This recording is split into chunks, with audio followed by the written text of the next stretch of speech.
ధన్యవాదాలు గీత. నీకు కూడా మాతృభాష దినోత్సవ శుభాకాంక్షలు. ఇంకేం సంగతులు? ఇంకేముంటాయి, నువ్వే చెప్పాలి. సరే, చిన్నప్పటి నుండి స్నేహితులు ఒకే వీధిలో ఉంటున్నాం, కానీ 1వ తరగతి నుండి 5వ తరగతి వరకు కలిసి చదువుకోవాలి. అవును, ఇక నుండి 6వ తరగతి నుంచి 10వ తరగతి వరకు ఇద్దరం కలిసే చదువుకుందాం. సరే, రేపటి నుండి ఇంటికి వచ్చే ఇద్దరు కలుస్తున్నారు. ఉదయం వస్తాను.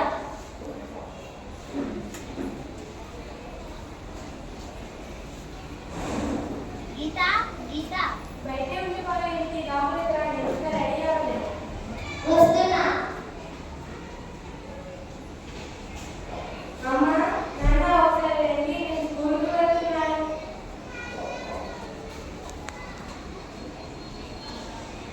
పద వెళ్దాం. సరే.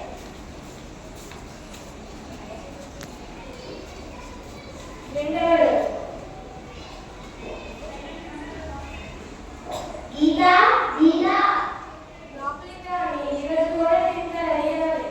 నువ్వెప్పుడు ఆలస్యమే. సరే రా. వస్తున్నా. అమ్మ, నాన్న, ఈరోజు కూడా రండి, నేను స్కూల్కి వెళ్ళొస్తున్నాను. ఆ? పద వెళ్దాం. గీత, నువ్వు మీ అమ్మ నాన్న కాళ్ళకు రోజు నమస్కరిస్తుంటావు. ఇక్కడ నమస్కరించమని ఎవరు చెప్తారు? మా తెలుగు ఉపాధ్యాయులు నాకు చెప్పారు. చెప్తాను విను. ఏమని చెప్పారు? చెప్తాను విను. తల్లిదండ్రుల మీద ప్రతిపత్తికి అయిన కోపం చూపిస్తాడు. కలవలేదా, తపం చెప్పలేదా, దాన ధర్మాలు ఉండే జీవితం ద్రవలేదా.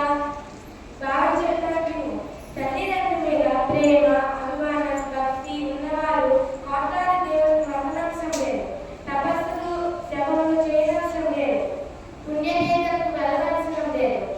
బుద్ధి అంటే మనం స్కూల్కి వెళ్ళినా, వ్యాపారానికి వెళ్ళినా, ఉద్యోగానికి వెళ్ళినా, మన తల్లిదండ్రులు కానీ కాలు కానీ